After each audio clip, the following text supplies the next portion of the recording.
मुझे हर टाइम कुछ ना कुछ नया क्यों चाहिए। चाहे वो नई रिलेशनशिप हो, नया फ़ोन हो, या फिर नया लुक, या फिर कुछ भी। इट कुड बी थोड़ा सा और वैलिडेशन। डिज़ायर एक ऐसी फीलिंग है जो कभी ख़त्म नहीं हो सकती। एग्जैक्टली आज हम डिस्कस करने वाले हैं what is desire according to philosophy and psychology. If you have noticed, then I've started adding psychology as well into my philosophical videos because I think इससे हम better argument कर सकते हैं, which I didn't realize earlier. So now I've started adding these things क्योंकि आप psychology के basis पे जब philosophical terms को देखते हो तो आप better argument कर सकते हो और better understanding create कर सकते हो. So anyways, hi guys, welcome to this random corner जहाँ पे हम ओवर थिंकिंग करते हैं प्रोफेशनली. आज हम डिस्कस करेंगे what is desire according to philosophy and psychology. अब इसको साइकोलॉजी के एंगल से अगर देखें तो डिज़ायर होता है मोटिवेशन प्लस इमोशन, जिसकी वजह से क्या होता है कि तुम्हारी बॉडी के अंदर एक रिवॉर्ड सिस्टम जनरेट करता है और तुम्हारी बॉडी में एक डोपामिन केमिकल रिलीज़ होता है जिसकी वजह से तुम हर चीज़ के लिए एंटिसिपेशन फील करते हो. सिंपल तरीके से अगर मैं समझाऊँ तो desire it's all about the Chase not the catch. इसको याद रखना अच्छे से कि जिस मोमेंट में जो चीज़ जब तक आपने की नहीं होती है तब तक ही आपको उस चीज़ के लिए एक्साइटमेंट फील होती है, आपको मोटिवेशन फील होती है. लेकिन जैसे आप उस चीज़ को करना शुरू कर देते हो या कोई चीज़ आप लेना चाह रहे हो वो आपको मिल जाती है, इंस्टेंटली वो ग्रेटिफिकेशन जो होती है, वो जो फीलिंग होती है ऑफ डिज़ायर, वो वहीं ख़त्म हो जाती है. तो डिज़ायर तब तक ही रहता है आपका जब तक आप उस चीज़ को चेज़ कर रहे होते हो. जैसे वो मिल जाती है वहीं पर वो सारा ख़त्म हो जाता है. अब इसको हम डिस्कस करते हैं थोड़ा सा ईस्टर्न फिलोसफी के एंगल से, विच इज़ बुद्धिज़्म. और बुद्धिज़्म कहता है, स्पेसिफिकली बुद्धा ने कहा था कि तृष्णा यानी कि आपका डिज़ायर ये सारी प्रॉब्लम्स की जड़ होती है. It's the root of all problem. तो उनके अकॉर्डिंग बेसिकली ये था कि अगर तुम्हें तुम्हारा डिज़ायर नहीं मिलता तो तुम डेफिनेटली सैड होते हो, तुम दुखी महसूस करते हो. लेकिन जब तुम्हारा डिज़ायर मिल जाता है तुम खुश नहीं होते, बट तुम्हें इंस्टेंटली फिर वो फीलिंग आने लग जाती है कि मेरे हाथों से चला ना जाए. तुम्हें लाइक फियर आने लगता है तुम्हारे अंदर और तुम्हें ऐसा लगता है कि मैं कहीं से खो ना दूँ या मैं इसे संभाल ना पाऊँ. It could be for anything और it could be related to any person as well. So that's why Buddha said कि डिज़ायर आपकी प्रॉब्लम्स का रूट कॉज होता है. ओके, तो अभी फिर हमने जैसे डिस्कस किया था कि क्या फिर डिज़ायर होना गलत बात है. वेल, बुद्धा ने ये भी कहा था कि डिज़ायर होना गलत बात नहीं है, बट डिज़ायर को ऑब्जर्व करो, उस पर रिएक्ट मत करो और उसको कंट्रोल करो, ना कि वो तुम्हें कंट्रोल करे. अगर तुम्हारे डिज़ायर तुम्हें कंट्रोल करने लग गए then there is a problem, कि तब तुम्हारी लाइफ में प्रॉब्लम्स होना शुरू हो जाएंगी because now you lost your own control. So desire it's not a bad thing, but how you control it और how you manage it, that's a big deal. तो अब देखते हैं डिज़ायर को थोड़ा सा वेस्टर्न फिलोसफी के एंगल से. I am gonna quote an example by Plato. He said कि desire it's like a chariot hold by two horses. एक तुम्हारा रीज़न होता है और एक तुम्हारी इम्पल्स होती है. अब तुम्हारा काम ये है बेसिकली इन दोनों के बीच में बैलेंस बना के चलना, which is again almost similar to what Buddha said. Not exactly similar, but कुछ 19-20 का ऐसा ही कुछ कहा था उन्होंने कि तुम्हें बैलेंस बना के चलना पड़ेगा, तुम्हें रिएक्ट नहीं करना है, तुम्हें कंट्रोल करके चलना है. सो आई थिंक यहाँ पे ये दो चीज़ें मैच हो जाती हैं. अब चलते हैं एक नए फिलोसोफर के पास जिनका पहली बार मैं रेफरेंस देने जा रही हूँ, स्पिनोज़ा. तो स्पिनोज़ा ने कहा था desire is the essence of a human being. मतलब कि बिना डिज़ायर के तुम एज अ ह्यूमन बीइंग अपना एग्जिस्टेंस भी फील नहीं कर सकते, महसूस नहीं कर सकते, which is very profound and that is very true as well. अब इसको थोड़ा सा मॉडर्न साइकोलॉजी में डिकोड करते हैं. सो मॉडर्न साइकोलॉजी ये बोलती है कि desires are not always yours. Means कि ज़रूरी नहीं है कि जो भी डिज़ायर तुम्हारे मन में आते हैं वो तुम्हारे खुद के हों. It could be someone else as well. या तो किसी पर्सन से इन्फ्लुएंस्ड हो या सोसाइटी से इन्फ्लुएंस्ड हो, या मान लो कि कोई एडवर्टाइजमेंट जो तुमने रैंडमली देख लिया उससे इन्फ्लुएंस हो. फॉर एग्जाम्पल के लिए यूट्यूब ले लेते हैं. उस पर जब आप वीडियोस देखते हो तो मल्टीपल एड्स आते हैं. तो जब एड्स आते हैं तो फॉर एग्जाम्पल के लिए एक ऐड आया और वो ऐड था एक लग्जरी वॉच का. अब वो लग्जरी वॉच का ऐड देखने के बाद तुम्हारे अंदर ये डिज़ायर आया कि मुझे ये वॉच ख़रीदनी चाहिए, but the funny part is कि तुम्हें टाइम देखना नहीं आता, राइट? अब तुम ये सोच रहे हो कि मुझे टाइम देखना तो आता नहीं है, तो मेरे लॉजिकली मेरे किसी काम की नहीं है ये वॉच, बट क्योंकि ये दिखने में बहुत अच्छी लग रही है और ये पहन के बहुत अच्छी लगेगी और शो ऑफ करने में भी मज़ा आएगा, तो दैट्स वाई तुमने उस वॉच को ख़रीद लिया. तो ये तुम्हारा डिज़ायर था? नहीं था, because it was influenced by an advertisement. अगर वो एडवर्टाइजमेंट नहीं आती या ऐसा कोई ऐड नहीं आता तो तुम्हें कभी ऐसा डिज़ायर आता ही नहीं कि कोई लग्जरी वॉच होती है और मुझे उसकी ज़रूरत है या नहीं है. It was influenced by something else और any external forces. And at this point I am very much confident कि जो मेरी वीडियोस देख रहे हैं उन्होंने थोड़ी बहुत साइकोलॉजी पढ़ी होगी, या अगर पढ़ी भी नहीं है तो उनको थोड़ा बहुत रेफरेंस कहीं ना कहीं से पता होगा, एंड दे नो कि सिगमंड फ्रूइड कौन थे. तो I am gonna quote one of the example for modern psychology by Sigmund Freud. उनके अकॉर्डिंग ये था कि आपका ह्यूमन बिहेवियर जो है वो आपके हिडन डिज़ायर से ड्रिवन होता है, यानी कि वो कॉन्शियस नहीं होता लेकिन बड़ा पावरफुल होता है. अब इसको थोड़ा सिंपल टर्म्स में समझ लेते हैं. कहने का मतलब ये है कि ज़रूरी नहीं है कि आपके अंदर के जो डिज़ायर्स हैं वो कॉन्शियसली लिए गए हैं. फॉर एग्ज़ाम्पल, अब मैंने ये एडवर्टाइजमेंट देखा वॉच का, लग्जरी वॉच का, और इसको देख के मेरे अंदर से मैंने कैसे रिएक्ट किया. That was my behaviour as a human being कि मैंने रिएक्ट किया मुझे ये ख़रीदनी चाहिए. मैंने 2-3 लोगों से डिस्कस किया कि like I want to buy this watch, और मैंने ख़रीद भी ली. बट कॉन्शियसली उसका कोई यूज़ नहीं था, क्योंकि you have to understand that हमारा कॉन्शियस ब्रेन जब भी डिसीजन लेता है हमेशा लॉजिकल डिसीजंस होते हैं और हमेशा रीजनिंग बेस्ड डिसीजंस होते हैं. लेकिन जब हम सबकॉन्शियसली किसी डिसीजन को लेते हैं वो यूजुअली हमारे इमोशन, हमारे एक्सपीरियंसेस, हमारे इन्वायरमेंट के बेस पे लिए जाते हैं. तो अगर आप कोई डिसीजन कॉन्शियसली ले रहे हैं वो हमेशा लॉजिकली ड्रिवन रहेगा.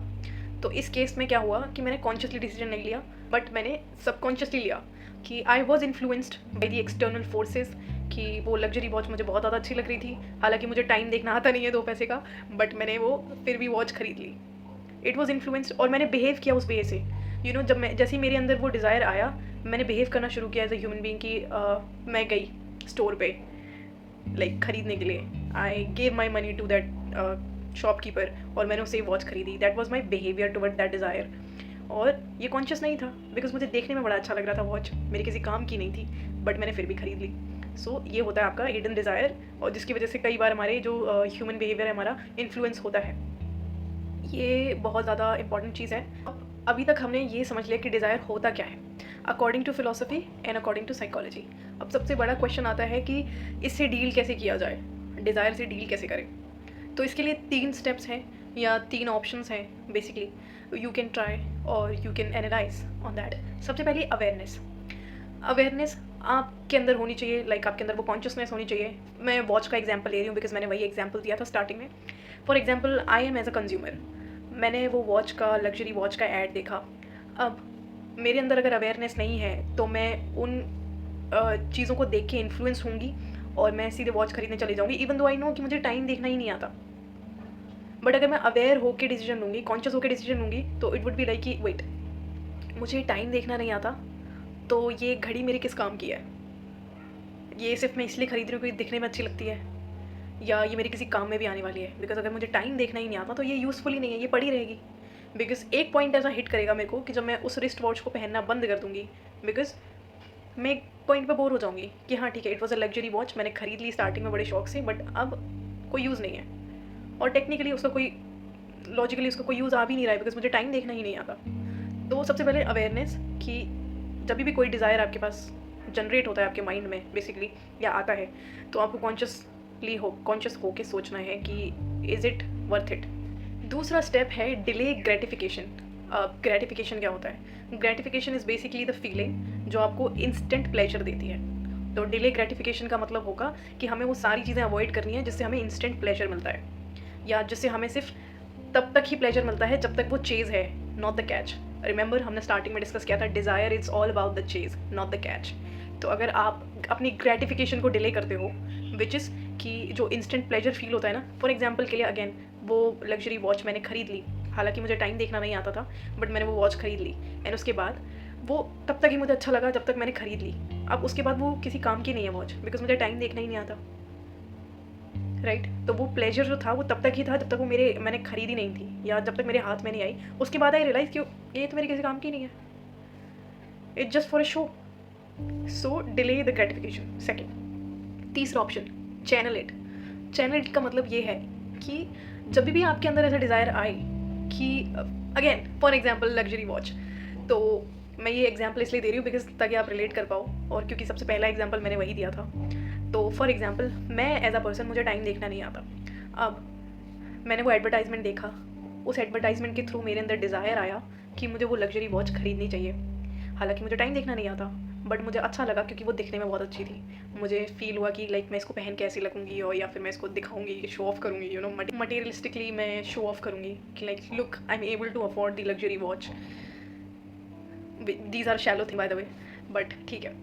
अब उसके बाद क्या हुआ कि मुझे इंस्टेंट रिग्रेट होने लग गया, क्योंकि मुझे टाइम देखना नहीं आता ना। मेन चीज़ तो घड़ी का होता है कि आप टाइम देख सकते हो उस चीज़ से। मुझे जब टाइम देखना ही नहीं आ रहा, तो वो फिर वो लग्जरी वॉच हो या वो चीप वॉच हो, उसका कोई यूज़ नहीं है, क्योंकि वॉच का पर्पज़ ही है टाइम दिखाना, और मुझे वही देखना नहीं आ रहा, तो वो उस लग्जरी वॉच का पर्पज़ ख़त्म हो गया। इट्स लाइक अ कबाड़ टू मी। तो मुझे इंस्टेंट रिग्रेट होगा कि यार मैंने क्यों खरीदी है, क्योंकि मुझे टाइम देखना तो आता नहीं था।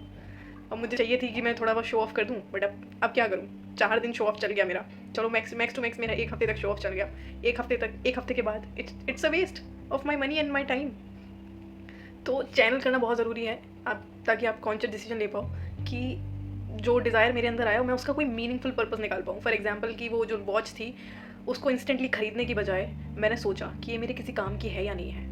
मैंने मीनिंगफुल तरीके से सोचा, मैंने कॉन्शियस डिसीजन लिए, विच आई टॉक्ड अबाउट कि कॉन्शियस डिसीजन आपके हमेशा लॉजिकल डिसीजन होते हैं, रीजनिंग बेस्ड होते हैं। तो मैंने जब लॉजिकली डिसीजन लिया तो मुझे ये रियलाइज़ हुआ कि ये किसी काम की नहीं है वॉच, या अभी किसी काम की नहीं है, बिकॉज अभी मुझे टाइम देखना नहीं आता। मे भी जिस दिन मुझे टाइम देखना हो जाए और मैं ये वॉच खरीदूँ तो ये मेरे काम की हो जाए।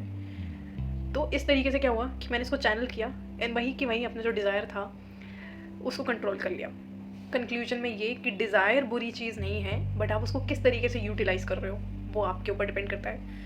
अब फॉर एग्जाम्पल के लिए अगेन वॉच का एग्जाम्पल, अगर मुझे टाइम देखना आता या मैं टाइम देख पाती कि घड़ी में टाइम कैसे देखा जाता है, तो तब वो डिज़ायर मेरे पास आता है कि मुझे एक लग्जरी वॉच चाहिए अपने लिए, तो वो मेरे लिए यूज़फुल भी होती।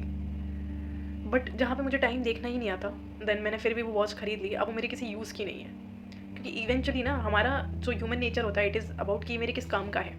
अगर हम उससे वो काम ही नहीं निकाल पा रहे तो हमें वो रिग्रेट फील होगा, हमें वो डिसअपॉइंटमेंट फील होगी कहीं ना कहीं, और इसमें कोई गलत चीज़ नहीं है, because I am discussing about a luxury watch here. तो अगर वो लग्जरी वॉच है that means it's expensive than the usual watches.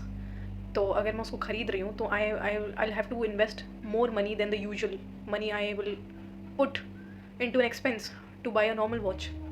तो फिर वही ना मेरे अंदर इंस्टेंट रिग्रेट भी आएगा कि मैंने इतने पैसे इन्वेस्ट किए इस घड़ी को ख़रीदने के लिए और मुझे टाइम देखना ही नहीं आता, या ये किसी काम की नहीं है मेरे लिए। सो डिज़ायर होना बुरी चीज़ नहीं है, but how you are using it and how you are channelling it, it is very important.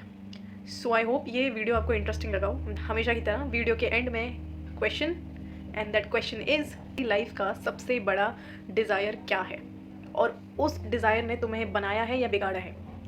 Means कि तुम्हारी लाइफ इम्प्रूव हुई है उसकी वजह से, या समझ लो ख़राब हो गई है। So you can think about this question और पुट योर आंसर और your thoughts into the comment section. I'll see you in the next video related to philosophy and psychology. I hope you like this video. You can hit the like button if you like this and subscribe to my channel if you want to. I'll see you in the next one. Bye.